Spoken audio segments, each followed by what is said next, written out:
I don't hang out with powerful people at all. I don't go to the White House parties. I don't get invited to the White House Correspondents' Dinner. I don't play Super Soaker with Chuck Todd on Joe Biden's lawn. That's a real thing, by the way. They go and play Super Soaker at Joe Biden's house. It's a thing that journalists do because they're real reporters, and real reporters, you know, hang out with the powerful on the weekend and go to their barbecues and are the godfathers and godmothers of the children of the officials they're supposed to be writing on. I don't hang out with those people. I don't like hanging out with those people. And I'm not saying that just to say like, oh, I'm so cool, I don't hang out with those people. I'm saying it because I don't often have occasion to have my calls returned by those people either. And so I was recently at an event where there was a former very senior Obama administration official, and I can't say who he is, but I was at this event with him, and he was a guy who was a central part of the kill program up until very recently, and you might be able to guess who he is as I tell this story. And I went up to him, and I ended up having to sort of chase him across a parking lot. And I was asking him about this, and he was trying to shoo me away, and he had handlers grabbing on me and saying, you know, he's not doing interviews, he hasn't done any interviews. And I said, I just have a few questions, and I kept going and going and going. And eventually, he realized that I was going to stalk him until he, you know, either we were in the same elevator somewhere together, or he tried to get police. And he finally stops and he says, okay, fine, I'll talk to you, but you can't put my name anywhere. And I agreed. I said, okay, well, I want you to answer these questions. So I agreed not to publish his name. And this is a guy in a position to know. And I said, well, what happened with Abdulrahman al-Awlaki's killing? He goes, oh, God, did the ACLU put you up to this? And I said, no. And he called the ACLU then and asked them if they put me up to it. And they said, I don't think he needs to be put up to this to go ask these questions. And he told me something interesting. And, you know, I take it with a grain of salt, but it's interesting nonetheless. He said that after the Abdulrahman killing, that President Obama was really upset about it, and that he had been told, that the White House had been told that this guy that they were trying to kill was alone, and they didn't say anything about a relative of al-Awlaki being there or about this group of kids being there. Now you can take that or leave it, believe it or not, but this is what he said. And I said, well, you know, what were you guys told then in the aftermath? And he said, well, let me tell you, John Brennan was so furious. And at the time, Brennan was the senior counterterrorism advisor. And he said, Brennan was so furious, he thought there was no way that it was a coincidence, which is how I feel. I think there's no way this possibly could be a coincidence that you kill the father and then the son. It's like some tragic tale from Greek mythology. And he said Brennan was so convinced that it was a hit on the kid that he ordered a review and wanted answers from JSOC and the CIA. And I said, what happened with that review? And he said, I don't know. And I called the White House and the National Security Council and for comment. They said they won't comment on reviews that may or may not have happened, and that they won't talk about, I mean, this is boilerplate stuff. It sounds more interesting than it is. It's what they always say when you ask. And then they sent me a long email with like their sort of, you know, Walmart response to any question about drones in general. And so as I was wrapping up with this former senior official, he said to me, but you know, I assure you this is all it's just a mistake. It's an outrageous mistake. It was a coincidence. And I said, well, if it was an outrageous mistake, and he was collateral damage, as you guys keep implying in all of your leaks, and that you were trying to kill this Al-Qaeda guy, and some of your officials say he was killed, some of you guys say he got away, then why not just say this kid was not the target, this was a mistake, and explain that, not just to that family, who have a right to know, but to the American people in general. When a 16-year-old kid gets killed in an operation ordered by the President of the United States, and you can't, you know, sort of present a public reason as to why you killed him, you know, that shouldn't be acceptable in democratic society. And so he's trying to assure me that this is all, you know, all just a mistake. And I said, so why didn't you say it? And he said, look, we had just killed 3 American citizens in a 2-week period, 2 of whom weren't even targets, Samir Khan and Abdulrahman al-Awlaki. That doesn't look good. It was embarrassing. That's a direct quote. It was embarrassing. So the reason they won't explain what happened to this kid is because it would have been politically embarrassing for the White House. That is so incredibly shameful, a position to stake out on an issue like this. And yet there's silence on Capitol Hill on this issue. We have a process where on Tuesdays, a working group meets in the White House called it's Terror Tuesdays.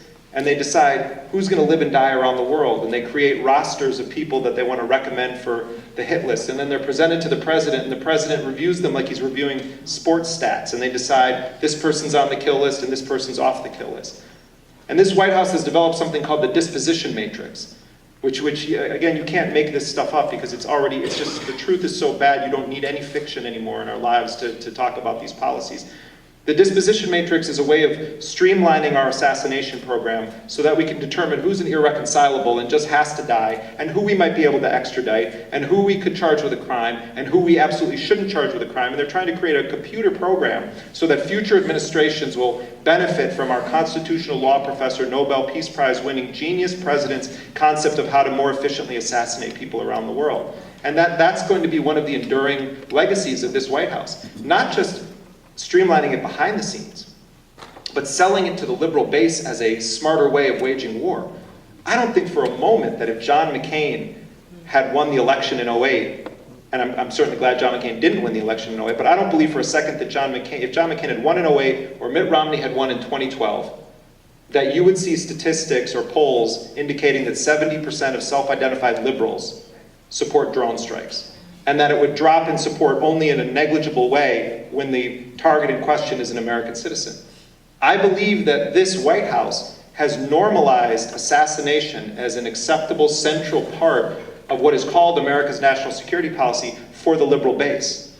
And I think years from now, people are going to look back on this moment and say, how did we let all of this fly by with no objections being raised whatsoever? You know how bad the reality is when Rand Paul sounds sane on an issue. Rand Paul did this filibuster to try to stop John Brennan's nomination. And I would say that, I so wish I could swear right now. 33% of it was being recorded. 33%, because one of my favorite phrases is bat something crazy. But 33% of the filibuster that day was perfectly sane. Reading into the record columns from Glenn Greenwald and Spencer Ackerman and all these people who cover the drone issue and the assassination program. And then, the other 2/3 was this crazy sort of carnival of Ted Cruz and these guys coming in and saying, what if Jane Fonda is in a cafe with the Viet Cong in Berkeley and Obama wants to bomb her? And they were actually saying nutty things like that. But the point is that when it's left up to Rand Paul to be the one person who sort of stands up and says, we, the American people, have a right to know when the president can kill us without trial and when he can't. That it's Rand Paul, and that there's not more than a couple of Democrats who are considered fringe by their own party that are willing to speak out on this. Finally, Senator Ron Wyden, Democrat of Oregon, started pushing on this issue of the kill memos. And he said, we want to see what the standards are that you're using, particularly when it's an American citizen, to put them on the kill list. And finally, the White House agrees to let them see some of the memos, but only certain members of the Senate can see them. And this is the state of oversight right now of the U.S. assassination program. A select handful of senators can go into a secure classified room. They're not allowed to bring a writing utensil of any kind, paper of any kind, an electronic device of any kind, and they're only allowed to see certain memos that have been cleared by the president and his men. And they read them in this room, and then they're not allowed to discuss them with their colleagues or anyone else, including their staffers who have top security clearances. They are just allowed to have this percolate in their own brains what the legal rationale is of the program. Senator Wyden told me when I met with him last time, there are two laws in America. There's the law that you think exists on the book, and that is interpreted probably the same by most Americans. And then there's the way that that law has been interpreted in secret by this White House. And he said, I think Americans would be extraordinarily surprised if they could see the difference between what they believe a law says and how it's been interpreted in secret. He said this is true of the Patriot Act. It's true of all of the telecommunications business where they're going in and serving national security letters on internet service providers, and then they're required by law to hand over your data, and they're not allowed to tell you or anyone else that they've handed over your data. There are laws that we believe say one thing, and this White House is using them to justify other actions. And I don't mean to let the Bush people off the hook. It's just that's a tired old narrative, and we all already know it. This is a popular Democratic president continuing these policies, and he's doing it with a wide base of either silence or support from a lot of liberals. I want to wrap up because I want to leave time for people to say something or ask a question or make a comment. But I'll end by talking about what happened in Boston. I don't believe in commenting on the potential motives of the suspects in that case, because I think that people should be given evidence against them and have a right to have their trial occur in a courtroom and not in leaks through the media. So we don't know exactly what the motivation was of the people that set off those bombs in in Boston. And I think like everyone, I mean, I watched in horror as that happened. I was just in Boston a few days ago and went to the site where you see this incredible, all of these messages written, and it's deeply moving to be there. And I felt so embarrassed to be a New Yorker when I saw the New York Post cover putting this young track star, this young high school kid on the cover and saying Bagman, and that they were hunting for this person before they had caught the Tsarnaev kid. And it was racist to the core. They put him on there because he looked like he may have been from the Middle East or may have been a Muslim, and they put his picture on there and they tarred that kid's reputation. And then there was that other kid who had been missing, I believe he was Indian American. And it turned out that he was already dead, but they were implying in the media that that guy may have been one of the suspects in it. And there was this just sort of despicable speculation mill that resulted in whipping up hysteria. And we're a country that is so motivated by fear in our responses to things. I mean, look, the whole city was shut down in Boston, and then you have Republicans now calling for this Johar Tsarnaev to be sent to Guantanamo or treated as an enemy combatant. It's like, you know, we're so quick to devolve into this militia or posse mentality where we're going to get the pitchforks and torches and go and round up the suspects and give them real justice. And you know, it's frightening to see this reaction from people that are considered legitimate part of our discourse in this country. And so I think the media coverage has been atrocious, but the area where the media coverage has been phenomenal is in telling the stories of the heroes and responding to that bombing, people like Carlos Arredondo, who rushed toward the bombing after the explosion and not away from it. And you've, I'm sure, seen that iconic picture of him wearing the cowboy hat, and they're taking the guy who was now he's a double amputee, and they're trying to save his life so that he doesn't bleed out, and they were able to wrap a rag around his leg to try to stop the bleeding if they could, and so incredibly heroic. And we know the story of the 8-year-old boy and that beautiful picture that he had painted not long ago calling for peace before he was blown up by whatever savage did that attack. And we know about the graduate student from China. And I was in Boston, I was with a friend who's from China originally, and she told me that when President Obama mentioned this graduate student's name, this Chinese graduate student's name, that a blog post went viral in China with the title, "Where You Die Matters." And it was making the point that the President of the United States never would have said this young Chinese woman's name if she had died in a factory explosion making a product for American consumers. But because of where she died, she somehow was worthy of having the most powerful man on earth eulogize her in some way. And if you think about it, it's deep. And you know, we know the stories of all of those people and the other grad student who was killed because the journalists are doing their job. And they're reporting on these people as though they're our family members. And they're human, even though we've never met these people. We feel like we know them because we know what that little boy's was dreaming of when he was going to grow up. And we know the stories of the innocence taken away and the struggles of people in those hospital rooms to defy the odds and survive that bombing. And we heard the same stories at Sandy Hook. And we heard the same stories of the Virginia Tech shooting. And in Newtown, you hear the same stories of heroism, and you also know, I remember that powerful front page of the New York Times with just the names of the people that were killed at Newtown. And we know it because journalists are doing their job. And can you imagine for a moment if that's how the 14 women and 21 children killed in President Obama's bombing of Al-Majla, if we knew their stories, if we knew what the little girl whose arm I have a picture of, almost a full city block away from the rest of her body, who was she? What was her dream when she grew up? What was the dream of the mother who lost 5 of her children that I spoke to? She survived and her kids died. What dreams did she have for her children? What's her name even? We don't hear those stories in this society. And you know what? Because we don't. Because we're so numb to the humanity of people that live in places like Yemen or Somalia or Pakistan or Afghanistan, they're not real to us. They're not human beings. Only if you empathize with other people can you view them as humans worthy of the same rights as Americans or anyone else. There shouldn't be any difference whatsoever in how you're viewed as a human being just based on the country you're born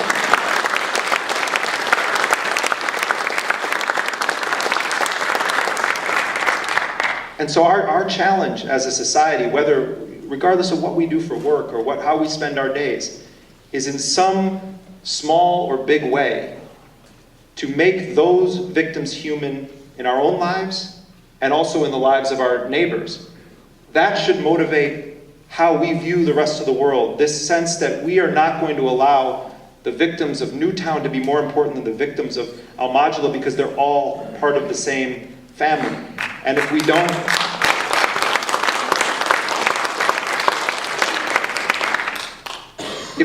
do that, then there actually isn't any hope.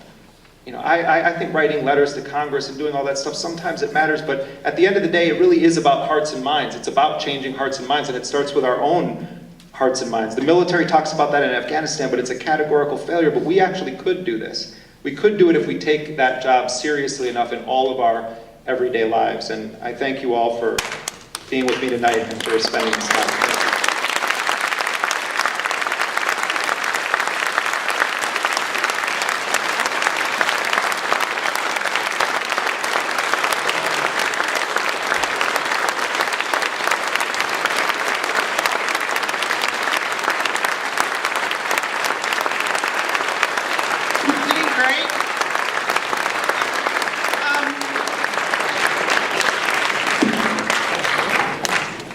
We have a little bit of time for questions, but I'm quite cognizant that we need to get the book signed. So are there burning questions?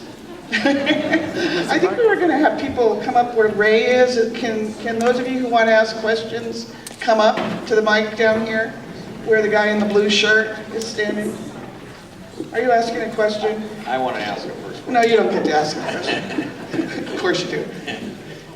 Okay, my question is about the involvement of Blackwater and other paramilitary type, private mercenary type companies in this. I know that at least I heard that they were launching the drones, they were involved in the secret CIA activity, and the CIA was turning to them as their arm of the military. So maybe you can talk about that a little bit.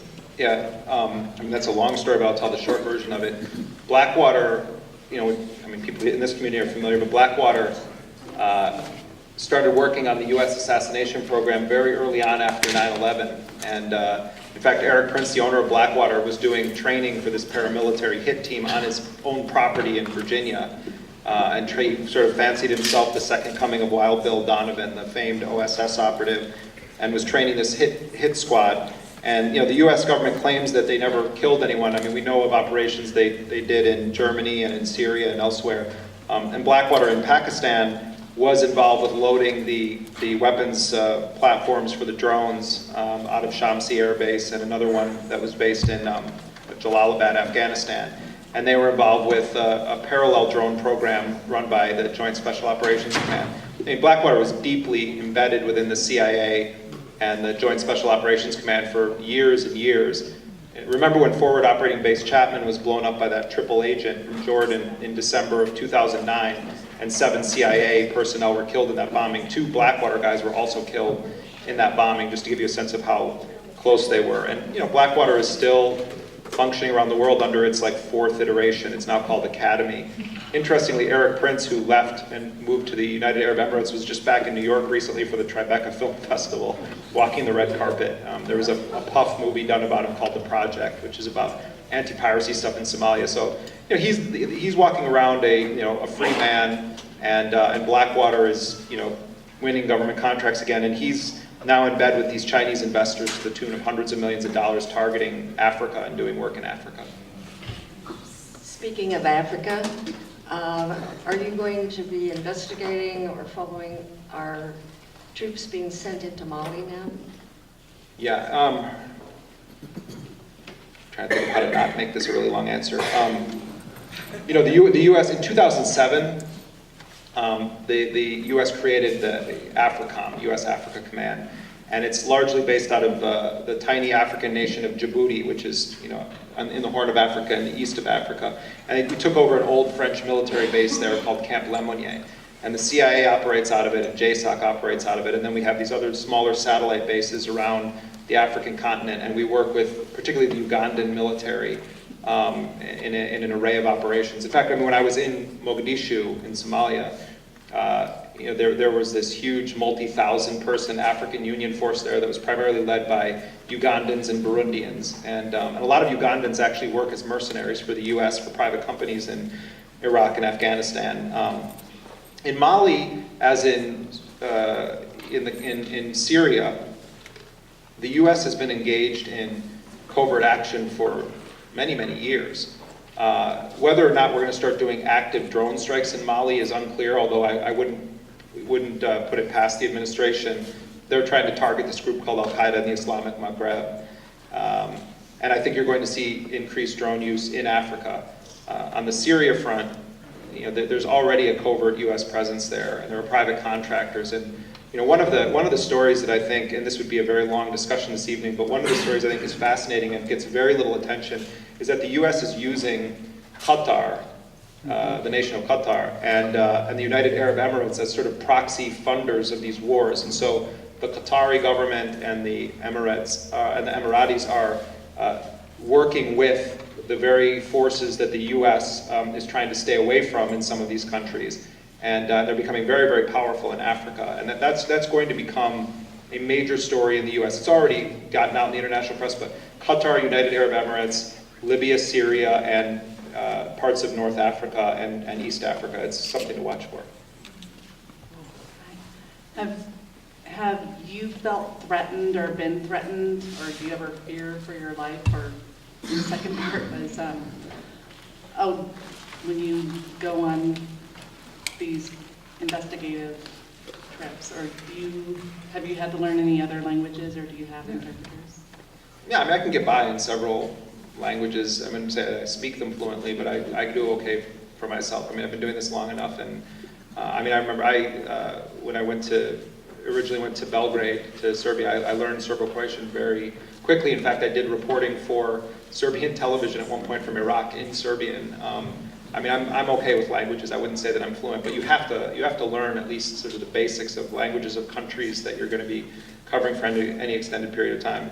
As for feeling threatened, I mean, I always feel embarrassed when people say that to me, because I think of Abdullah Haider Shaya rotting away in a prison. I think of a friend of mine who works for AFP in Somalia who has, a horrible, non-functioning prosthetic limb because he had his leg blown off. I think of the people that took risks, and they're all in my acknowledgments in my book, took risks so that I could come in and tell part of a story in their country, and they live with it every day. So, I'm more worried about getting audited than I am, getting tossed into an alley. I'm concerned about my friends and colleagues who live in these countries and whose deaths go totally, Richard Engel gets taken for 15 minutes hostage and the whole world's up in arms about it. And, there are like 15, 20 journalists missing right now in Syria whose names never make it into our newspapers, and I think about them every day.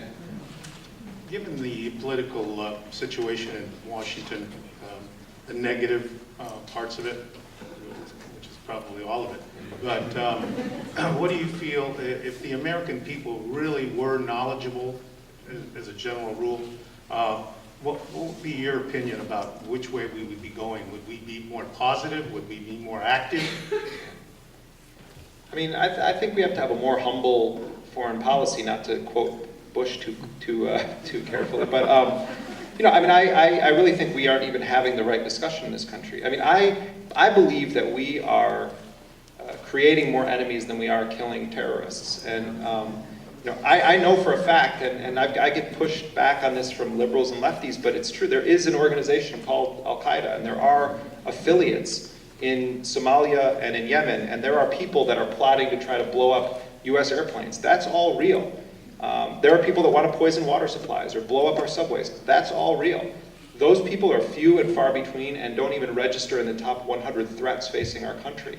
They're real. We should address them. We need to figure out how to deal with that. But in overreacting to a problem that represents a minuscule actual threat and represents nothing even vaguely resembling an existential threat to our society, by overreacting and doing these so-called signature strikes, which is a grotesque form of pre-crime where we're categorizing people based on patterns of life and killing people whose identities we don't know and intelligence about whom we don't possess, we are morally bankrupting ourselves, and we're sending a message to the rest of the world that we're a kind of lawless nation. And so you're asking about sort of if we had more knowledge, what discussion should we be having? I mean, we would almost need to have several hundred new people in Washington. They don't even know the right question to ask. They're too busy raising money for their re-election campaigns to focus on, and this goes on to economic issues too. Look at how people are suffering in this country. Look, these guys do nothing to stand up for working people. I mean, it's remarkable. So, you know, part of it is knowledge. Part of it, though, has to be that we get to a point where we just morally find it unacceptable. But it's a tough ask right now. I mean, I know because my parents are struggling. They lost their pension. My mom was just about to retire from being a third shift nurse her entire life when the economy went down. Her pension got almost totally wiped out.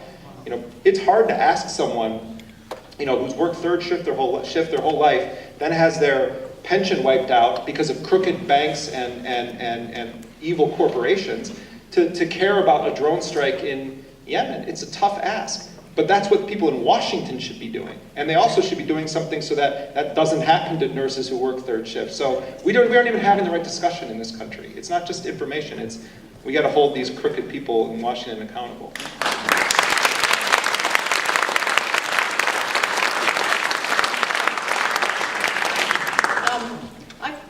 I understand you're very focused on a lot of the problems that we have, but I find it troubling that you are not more questioning of the stories we are told. I believe that the media plays ball with the government entirely too much. And I believe the stories coming out of this Boston bombing are fabricated, a lot of them. And I believe that as long as we have secretive societies, FBI, CIA, NSL, any of those secret societies, that we are in deep trouble in this country. What is your question? But I don't understand, what stories am I accepting on face value? I said I'm not going to comment on the motives of the Boston bombers because we don't have any evidence against them. And as far as secret societies, my entire book is about secret societies. I'm just a little perplexed by the framing of the comment. Well, we have had patsies in this country before, and I believe that we should not assume that these brothers are as we're told. I think I just said that. My point, though, is that you know, we should be able to fight based on facts, based on the veracity of our information, based on the tenacity of reliable journalists. And I mean, I don't understand what I sort of did to throw you off there, but you know, I believe that the truth as we can prove it is bad enough, and that when we start engaging in conjecture, we discredit ourselves. And so no, this isn't a laugh moment. I'm saying something I honestly believe. I believe that we need ferocious investigative journalism to hold those in power accountable on the Boston incident and on everything else. That's what I've always been. Thank you, Jeremy. I thought your talk was so valuable to us. I mean, it's been almost 2 years, I think, since the people have felt powerful with the Occupy movement. It's been difficult since then, but I think it's so important to keep our conviction and our understanding alive. I think you're helping us organize against drones, against Islamophobia, and that's what I wanted to raise. And this may be a question or just a comment, which is that after the Boston bombings, I heard about a terrible attack on a Palestinian woman, I believe, wearing a headscarf on the street in Boston, who was beaten, cursed at, when she was with her children. But in the days following that, there was a candlelight vigil organized by her and her neighbors, and by, I believe, initiated not even by fellow Muslims, and she's a Muslim, but many Muslims participated in this event. And I mean, I think actions like that, even when we're swimming against the tide like we are now, and we won't always be, I think they can make a big difference. And we're in a neighborhood where many Somalis live right now, so I think we should be very alert and ready to react that way. And I don't have any sort of plan, but I'd like to talk to anybody who's thinking about how we can stand in solidarity with Muslim people now, today.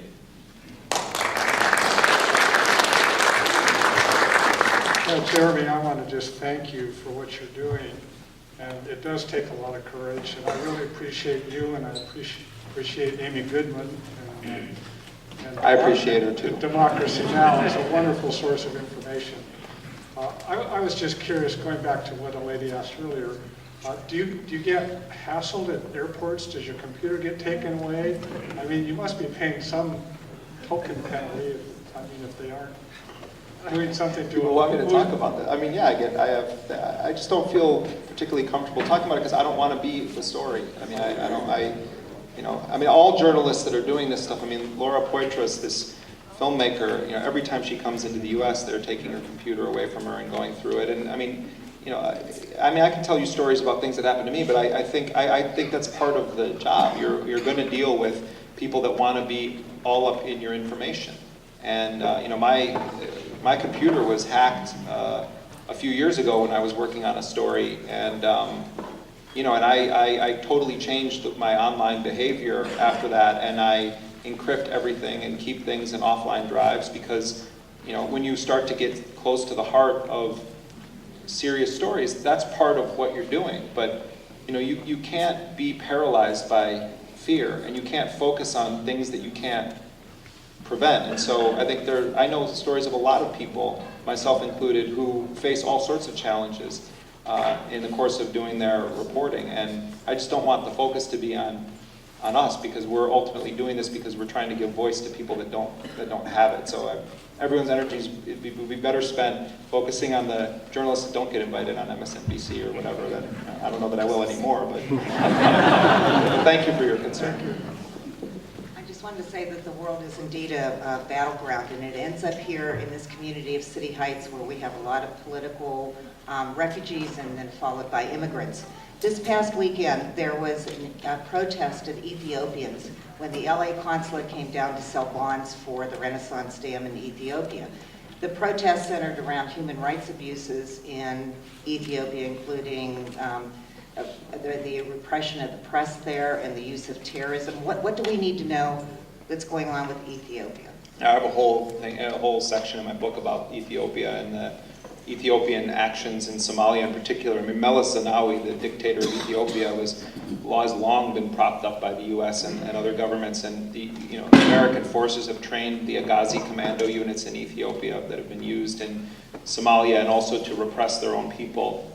But Ethiopia was used as a proxy force by the United States to overthrow the only stable government that Somalia had since the regime of Siad Barre fell in 1991. I mean, Ethiopia is a major partner in the covert U.S. wars in Africa, and that government is merciless toward journalists and human rights workers and sentences human rights activists to very, very long prison terms and should be isolated in the family of nations for what it does. But it's a U.S. client state, and Ethiopians have long fought against a very repressive dictatorship that's been funded, armed, and backed by the United States for a very long time. Yeah, thank you for bringing that up. Go ahead. Hi, it's very refreshing to see a journalist like you actually traveling to these places and getting firsthand accounts. I just wanted to ask you about alternative journalism, and is there anything that encourages you about the future of alternative journalism, even in the midst of all, the many journalists you mentioned who's imprisoned and the Bradley Manning case? What outlets should we be looking towards in the future in terms of getting news like this to get more knowledge about the world? Right. I mean, that's a great question. I was talking to a young guy yesterday who said that he wanted to get involved with journalism and investigative journalism, and he was asking my advice. And some of the best journalists in the world, I think, are people that are not reporting in English, and we don't have access to all of their reports. I mean, you meet these people in these war zones, and some of them are from Turkey or from Poland, or many of them are from a variety of Arab countries, and they're doing fantastic work, and I wish that there was a way that we could emphasize their work more. But one person, there's this woman that runs a fantastic blog called Empty Wheel. Her name is Marcy Wheeler, and she's a fantastic investigative researcher, and she does most of it from her home in Michigan, from her living room with her dog at her side. And she's an incredible digger, and it really regularly scoops the New York Times and other newspapers. But I think independent media is at a kind of crossroads right now. On the one hand, I think social media, Twitter, and the sort of rise of Tumblr and some of these other sites has been a real democratizing force. It's knocked some of these media kingpins off of their thrones because they no longer have a monopoly on the dissemination of information, and they can be fact-checked in real time.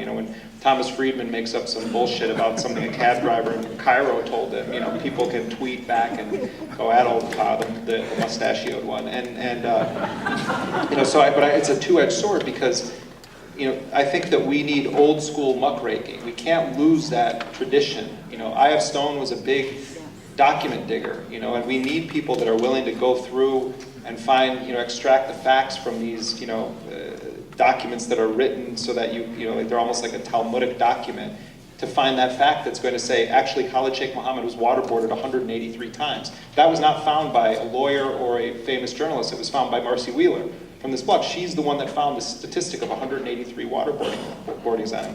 So, I mean, I think that we have to find a way to combine the energy and enthusiasm of young new media journalists with old school editing and fact checking. And, you know, ProPublica is a great new media outlet, and they're trying, all of us are struggling to try to figure out how to fund journalism. I spend a lot of my time begging for money around the year. But, you know, ProPublica is a great example of a site that's doing serious investigative journalism, and they have some fantastic young reporters who are very much out in the field doing it. But, you know, you could be a journalist if you're not already. Give it a shot. Last one, and then we'll wrap it up here. Okay, to kind of follow up that question and maybe end on a more positive note, would you say, and kind of finish before the audience reacts, that things are getting better in these terms? I mean, what we're hearing is terrible, but if you compare, and I have a political science degree, international relations, if you compare to some of the things that went on like in the 70s, the 80s, and the 60s with Guatemala, what we're hearing about now with the trial, you know, the genocide trials, and before that with Vietnam and just some of the meddling in East Asia and South America by the United States. We didn't, and people didn't know about it back then. Americans were not hearing about this, you know, a few years later or as it's going on. So yes, we're hearing about these terrible things, but would you say that, and you know, my impression is that they've always been going on, would you say it's because we're actually able to hear about them in real time? And I think the gentleman's question is excellent, leading into that. I mean, no, I'm glad that you raised that. I mean, one of the things, you know, when I at the beginning of my book, I sort of give a brief history of how President Clinton's administration approached the question of assassination or targeted killing, and then back up and tell a lot of the history that you're talking about. And one of the reasons why I called the book Dirty Wars is not just to be a master of the obvious and say there's no such thing as a clean war, but it was sort of twofold. On the one hand, I think the Obama administration is sort of trying to portray this as a clean war, and that you know, what we're really just doing is systematically taking out the bad guys, and that not that many innocent civilians are being killed, and we don't have large-scale troop deployments. But the other reason was sort of a macabre tip of the hat to a different era in U.S. foreign policy, where we were funding and arming the Contra death squads in Nicaragua and Battalion 316 in Honduras. And one of the first things the CIA did is to overthrow the democratically elected government of Jacobo Arbenz in Guatemala. And you know, all the way now, Rios Montt is on trial, but it took decades of work to do that. But we were waging these dirty wars where we were supporting death squads, propping up right-wing dictatorships, using mercenaries, sending in our own special operations forces in the CIA. And the generation of people that came of age during that era, and then in the 1970s with the Church Committee hearings and the House Committee on Political Assassinations, had a sense that covert action is going to get you in trouble with Congress. And so you had this kind of lull where there was kind of a stepping back from it in the 90s of the CIA engaged in this. I think we're at the beginning of an era now where we're going to see a sort of new Cold War on terror, where you're going to have a return, albeit on a smaller scale at first, to the same tactics of that different era, the one that you're referencing. And I think Africa, we're going to see a lot more activity of mercenaries, of paramilitaries of the CIA and JSOC. Latin America, it's no longer under the guise of the war on drugs. It's going to be the war on communism. It's going to be war on drugs, and it's all been a counterinsurgency war that is largely fueled because of our refusal to legalize any drug. We're keeping the drug war going in Mexico because of our own idiotic drug policies. But to close and to say that you're absolutely right that we have more access to information right now, but they also have machinery that didn't exist then to do surveillance, to get into people's data. We're all online in a way that no one was in the 1950s. So the stakes are higher. There's very little new in war, except technology. And to me, that's what's new about this. But I do think that we're at the beginning of an era that closely tracks with the trends from the period of time that you're talking about. But thank you for raising that. And thank you, everyone. I'll sign books quickly.